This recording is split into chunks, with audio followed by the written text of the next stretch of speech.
Hello my beautiful soul family.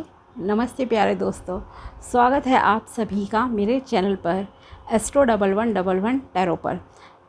I hope आप सभी सही होंगे, खुश होंगे। चलिए अब हम स्टार्ट करते हैं आज के टॉपिक को। आज हम देखेंगे कि पाइसेस यानी कि मीन राशि वालों के लिए 1 सितंबर 2024 से लेकर 10 सितंबर 2024 तक का समय कैसा रहेगा, आप क्या एक्सपेक्ट कर सकते हो, क्या आपको मिलेगा और क्या गाइडेंस है जो कि आपको फॉलो करनी चाहिए। ओके, रीडिंग को पूरा देखिएगा तभी आपको क्लैरिटी मिलेगी, समझ आएगी रीडिंग।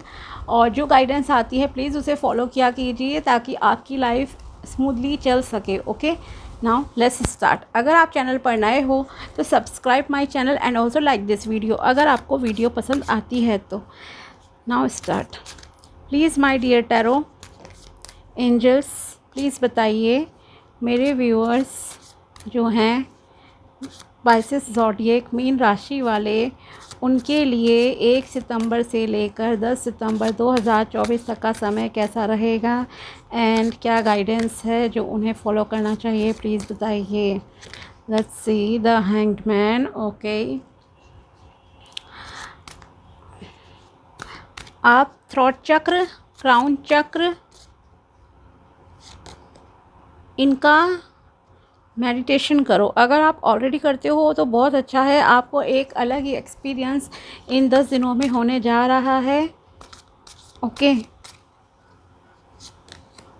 एंड साथ ही आप किसी चीज़ में अगर बहुत ज़्यादा किसी चीज़ के पीछे भाग रहे हो तो अभी आपको उस प्रयास को छोड़ देना चाहिए।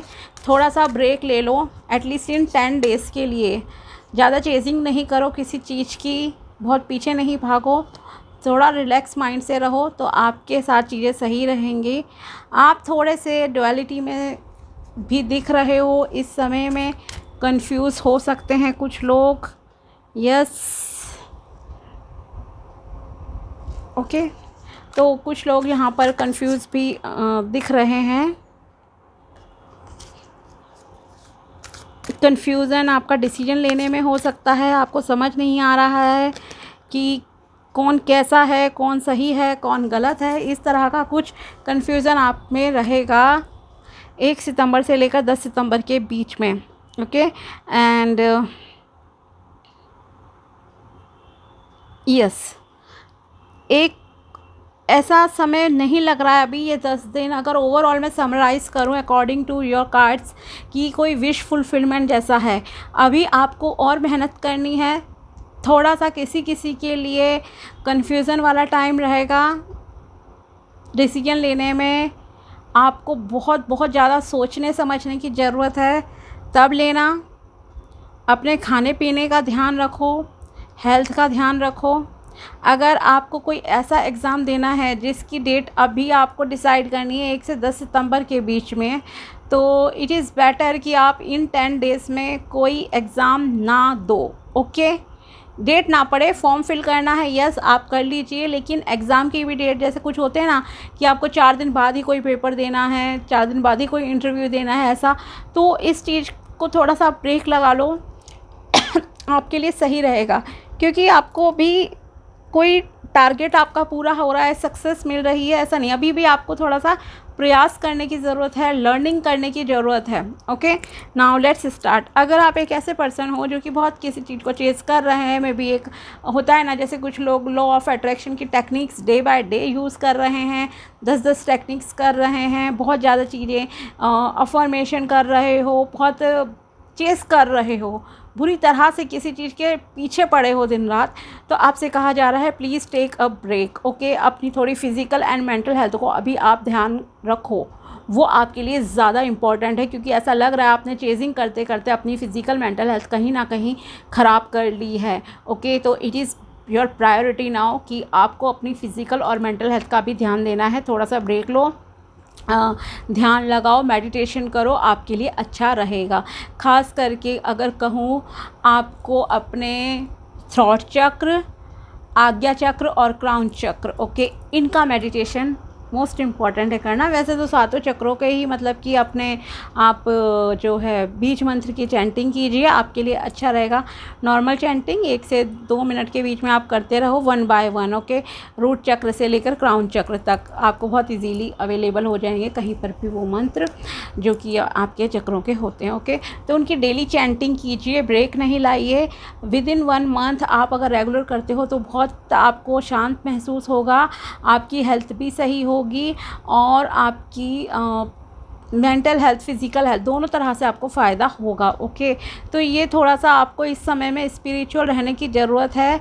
स्पिरिचुअल रहोगे अच्छा रहेगा, ज़्यादा किसी चीज़ के पीछे भागो नहीं और कोई फ़ैसला आपको जल्दबाजी में भी नहीं लेना है। थोड़ा सा स्लो चलिए, आपके लिए अच्छा रहेगा। नेक्स्ट इज़ आपको अपनी हेल्थ का स्पेशली ध्यान देना है। कुछ लोगों को ऐसा लग रहा होगा कि मैं जो कर रही हूँ ऐसा आपको लग सकता है इन 10 दिनों में कि वो सही है, ओके, आई एम राइट, मैं तो हमेशा सही होता हूँ या हमेशा सही होती हूँ, लेकिन ऐसा नहीं है। ख़ास करके यहाँ पे मैं कहूँगी कि रिलेशनशिप में भी थोड़ा सा आपको सावधान रहने की ज़रूरत है। एंड दूसरी चीज़ ये है कि आपको अपनी हेल्थ का ध्यान रखना है। ख़ास करके अगर आप एक ऐसे पर्सन हो जिसका वेट ज़्यादा है, वज़न ज़्यादा है अगर आपका, तो प्लीज़ थोड़ा सा ना जंक फूड, तला हुआ खाना, इन सबको थोड़ा अवॉइड कीजिए, आपके लिए अच्छा रहेगा, ओके। और अपने पानी पीने, लिक्विड डाइट पे थोड़ा सा ज़्यादा फोकस कीजिए, उसकी आपको ज़रूरत है। और वेट कंट्रोल जितना आप जल्दी कर लेंगे उतना अच्छा आपके लिए जो है रहेगा, ठीक है। नेक्स्ट इज़ करियर और के मामले में मैं कहूँगी कि अगर आप जॉब के लिए ट्राई कर रहे हो या करियर में कुछ मान लीजिए एग्ज़ाम वगैरह आपको देना है, जैसे मैंने स्टार्टिंग में कहा, मान लीजिए यहाँ पे स्पेशली उस ग्रुप के लिए मैं कहूँगी जो आउट ऑफ स्टेट और आउट ऑफ कंट्री सेटल होना चाहता है और आप उससे रिलेटेड कोई प्रोसेस करना चाहते हो इन 10 डेज़ में, तो इन 10 डेज़ में आप कोई इंटरव्यू एग्ज़ाम ना दें, उससे रिलेटेड आपको सक्सेस मिलने के बहुत बहुत लेस चांसेस हैं। हो सकता है आपको फेलियर का सामना करना पड़े, फिर आप दुखी हो जाओगे कि मैंने पीछे इतनी मेहनत की। यस, आप काफ़ी समय से पीछे पड़े हो, लेकिन इस समय जैसे मैंने कहा नो एक्शन मोड में रहिए आप, आपके लिए ज़्यादा अच्छा रहेगा। साथ ही आपको रिलेशनशिप के मामले में यहाँ किसी को धोखा खाना पड़ सकता है, तो इट इज़ बेटर कि आप किसी पर ब्लाइंडली ट्रस्ट ना करो, अंधविश्वास ना कीजिए किसी पर। आपको हर्ट होना पड़ सकता है, आपको दुखी होना पड़ सकता है कि क्यों मैंने उसे अपने सारे सीक्रेट शेयर किए, क्यों मैंने उसे अपना सब कुछ बताया, इस तरह का आपके साथ रह सकता है, ओके। तो थोड़ा सा सैड होना, सरदर्द होना, ये भी आपका यहाँ पर जो है दिखाई दे रहा है। तो इट इज़ बेटर कि आप थोड़ा सा ना अपने मतलब कि किसी पर ब्लाइंडली ट्रस्ट नहीं करना है ओवरऑल, चाहे वो पैसे के मामले में हो, रिश्ते के मामले में हो, ओके। तो इस चीज़ का ध्यान रखिएगा, क्योंकि ऐसा लग रहा है कोई आपके जैसे कि धोखा दे रहा है और किसी को धोखा मिल भी सकता है इस समय में।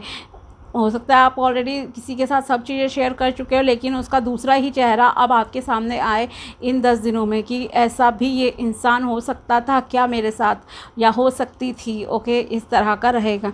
तो ऐसा ध्यान रखना है। कलीग से अगर आपके हैं वहाँ भी सारे सीक्रेट शेयर मत कीजिए। नेक्स्ट इज़ आप कुछ छुप कर भी करते हुए दिखाई दे रहे हो, जो कि इस समय आई थिंक आपके लिए इन 10 डेज़ में एटलीस्ट ज़रूरी है। डिस्क्लोज़ नहीं कीजिए कि आप क्या कर रहे हो, ओके। और आप कुछ सीख रहे हो, आई थिंक कुछ अगर मान लीजिए आपको मिलता है, जैसे कि फॉर एग्ज़ाम्पल अगर आपको इन 10 दिनों में शादी फिक्स होती है, नई जॉब लगती है, तो इट इज़ बेटर कि आप जब तक शादी की मतलब कि डेट फिक्स ना हो जाए, सगाई का टाइम ना आ जाए, तब तक आप ज़्यादा लोगों को ना बताएं, ओके। सेम चीज़ जॉब में कहूँगी, जब तक जॉइनिंग ना कर लो, सिर्फ लेटर मिल गया उसमें ही आपने ढिंढोरा पीट दिया, वो सब मत कीजिए, ओके। एंड यहाँ पर एक और चीज़ है, यहाँ आप कुछ स्पिरिचुअलिटी से रिलेटेड भी या ऑकल्ट फील्ड से रिलेटेड भी सीखते हुए दिखाई दे रहे हैं कुछ लोग, तो उसे भी आप हाइड करना चाहते हो अभी फैमिली एंड रिलेटिव से, and it is completely fine, okay. तो और आपको मैं ये गाइडेंस की तरह भी कहूँगी कि आपको ऐसा करना ज़रूरी है, आप कीजिए ऐसा। साथ ही आपको थोड़ा सा खुले एनवायरनमेंट में ध्यान जो है घूमना है, थोड़ा सा ओपन एनवायरनमेंट में समय बिताइए, मॉर्निंग वॉक कर लो, इवनिंग वॉक कर लो, थोड़ा रात को घूम लो, बैठ ही जाओ अगर कुछ नहीं करना है तो बाहर जाकर थोड़ा सा ओके खुले एनवायरनमेंट में बालकनी पे बैठ जाओ, आपके लिए जो है अच्छा रहेगा फॉर योर ओवरऑल हेल्थ, क्योंकि आपको हेल्थ को प्रायोरिटी देनी है इन 10 डेज़ में, अपनी फिजिकल एंड मेंटल हेल्थ को, which is very important okay right now. And साथ ही अपनी कम्युनिकेशन पे प्लीज़ ध्यान रखिए, कम्युनिकेशन आपको बहुत सावधानी से रखनी है, आपको ये आपकी जो कम्युनिकेशन है आगे भी बढ़ा सकती है और पीछे भी धकेल सकती है। तो जो भी आपके वर्ड्स हों, किसी से भी बात करो बहुत प्यार से बात करनी है, हम्बल रहना है आपको, आपकी बातों में नम्रता होनी चाहिए, काइंडनेस होनी चाहिए। ऐसा नहीं है कि आप लठ मार के किसी से जो है बात कर रहे हैं। तो इस चीज़ों का जो है ध्यान रखिए, क्योंकि कम्युनिकेशन आपको मैंने कहा ना कि ऊपर भी ले जा सकती है, नीचे भी गिरा सकती है, मतलब आपका फ़ायदा भी हो सकता है और नुकसान भी। तो ये आपके लिए ओवरऑल गाइडेंस है। साथ ही अगर यहाँ पे कहूँ कुछ लोगों की क्योंकि मिलने के क्या चांसेस हैं, अगर कहूँ कि आपके करियर में ग्रोथ होगी तो ऐसा यहाँ अभी इन 10 डेज़ में नहीं लग रहा। रिलेशनशिप में ग्रोथ नहीं, हाँ लेकिन कुछ लर्निंग फेज़ है, ये आप सीखिए, वो आपके लिए अच्छा रहेगा। और सबसे इम्पॉर्टेंट है, अगर आपकी हेल्थ होगी अच्छी तभी आप वेल्थ भी अच्छी अपनी कर पाओगे, उसे एंजॉय कर पाओगे ओके। तो राइट नाउ अभी आपको हेल्थ को प्रायोरिटी देने की ज़रूरत है। लेट्स सी और क्या निकल कर आता है आपके लिए पाइसेस मीन राशि के लिए। Self love, you realize that love of self is necessary to love another. Yes, आपको अपनी केयर करनी है, सेल्फ लव करना है। सेल्फ लव में देखिए आपकी फ़िज़िकल हेल्थ आती है, आपकी लुक्स की आप केयर करते हो, अपनी हेल्थ की केयर कर रहे हो, खाने पीने का ध्यान रख रहे हो क्योंकि आपको स्वस्थ रहना है, ये सारी चीज़ें ही इसमें आती हैं। तो ये सेल्फ लव आपके लिए इम्पॉर्टेंट है और ये आपको खुद भी महसूस होगा ओके कि आपने गलत तरीके से कुछ अपनी कर रहे हो, हेल्थ को इग्नोर कर रहे हो, नहीं करना है अब। Empathy, you feel and understand the emotions of another in the service of love. आपको इस समय में जो है दूसरे के इमोशंस को भी जो है समझना है, फील भी करना है, मतलब अपने जैसे ही दूसरों को ट्रीट करो और दूसरों को समझो। दूसरा इंसान पत्थर नहीं है, इस चीज़ का ध्यान रखिए। Detachment, you are releasing old patterns and ideas that no longer serve your highest ideals of love okay. तो यहाँ आपसे डिटैचमेंट के लिए भी कहा जा रहा है, अगर आप किसी चीज़ से बहुत अटैच हो तो थोड़ा सा उससे लेट गो करो, अटैचमेंट को अटैचमेंट को आप थोड़ा सा प्लीज़ कम करिए, आपके लिए जो है अच्छा रहेगा ये। Next is transformation. You use the power of love to move through illusion and shift into awareness. Yes, आप अगर एक ऐसे पर्सन रहे हो अब तक जो सोचते बहुत ज़्यादा हो, ख्याली पुलाव जिसे कहते हैं ना, मतलब कि बनाते हो ज़्यादा, तो इस चीज़ से आपको बाहर निकलने की ज़रूरत है। ये एक ट्रांसफॉर्मेशन फेस रहेगा कुछ लोगों के लिए इस समय में कि आप अपने आप को बिल्कुल चेंज करोगे okay. Change in the sense physical appearance भी हो सकती है, आप उसे चेंज करो, अपने विचारों को चेंज करो, जो भी आपने आपके सोचने का तरीका था उसे आप बदलो इस समय में। तो यहाँ पर इसके भी बहुत चांसेस हैं कि आप इल्यूजन से, ख्यालों से बाहर निकलोगे। एक होता है ना फेयरी टेल टाइप की दुनिया में कुछ लोग जीते हैं लेकिन सच्चाई कुछ और होती है, तो उससे बाहर निकल के अब आप वास्तविकता में एंट्री करने जा रहे हो इन 10 दिनों में ओके। तो काफ़ी कुछ आपको नया अनुभव कहूँ इस समय में मिलेगा और आपको सेल्फ लव करना है। अगर आपको ड्रीम पूरे करने हैं देन खुद को भी जज मत कीजिए, ना ही दूसरों को जज करिए okay. It is better for you. Next is bring love into the situation. कोई भी सिचुएशन आए उसमें आपको प्यार से हैंडल करने की जो है ज़रूरत है, उसे आप प्यार से हैंडल करिएगा। Emotions are running high. Yes, emotions आपके बहुत ज़्यादा हाई रहेंगे, ख़ास करके जब मैं कहती हूँ किसी चीज़ से अटैचमेंट छोड़िए। आसान नहीं होता है अटैचमेंट को छोड़ के डिटैचमेंट में जाना, इमोशंस बहुत हावी होते हैं, लेकिन आपको ये करना पड़ेगा। Nothing is yet set in stone. अब तक कुछ भी ऐसा नहीं है जो कि फिक्स चीज़ें हों ओके। तो आप अपने भविष्य को कभी भी बदल सकते हो। वर्तमान को सही रखो, भविष्य आपका अपने आप सही हो जाएगा। Next is nothing will come of this situation. Yes, इस सिचुएशन से आपको परेशान नहीं होना है। भले ही कितनी भी बैड सिचुएशंस आपकी लाइफ में चल रही हों, लेकिन आपकी लाइफ में ब्लेसिंग्स जल्दी ही एंट्री करेंगी, क्योंकि आप एक बहुत हार्ड वर्किंग इंसान हो, एक पॉजिटिव पर्सन हो। ओके, एंड साथ ही अगर मैं आपको कलर सजेस्ट करूं, लकी कलर्स इन 10 दिनों में आपके लिए क्या रह सकते हैं, तो आई थिंक आपको ग्रीन एंड ब्लू कलर के शेड्स ज़्यादा इस समय में पहनने चाहिए। Okay, green, blue and yellow colour के शेड्स आप कोई भी शेड पहन लीजिए, इन कलर्स में आपके लिए अच्छा रहेगा। ओके, तो ये है प्रेडिक्शन पाइसेस यानी कि मीन राशि के लिए 1 सितंबर से लेकर 10 सितंबर 2024 तक की 10 दिनों की। ओके, आई होप आपको वीडियो पसंद आया हो। अगर आया हो तो लाइक ज़रूर करना and also subscribe my channel. मिलते हैं आपसे नेक्स्ट वीडियो में, तब तक के लिए बाय, टेक केयर, अपना ध्यान रखना।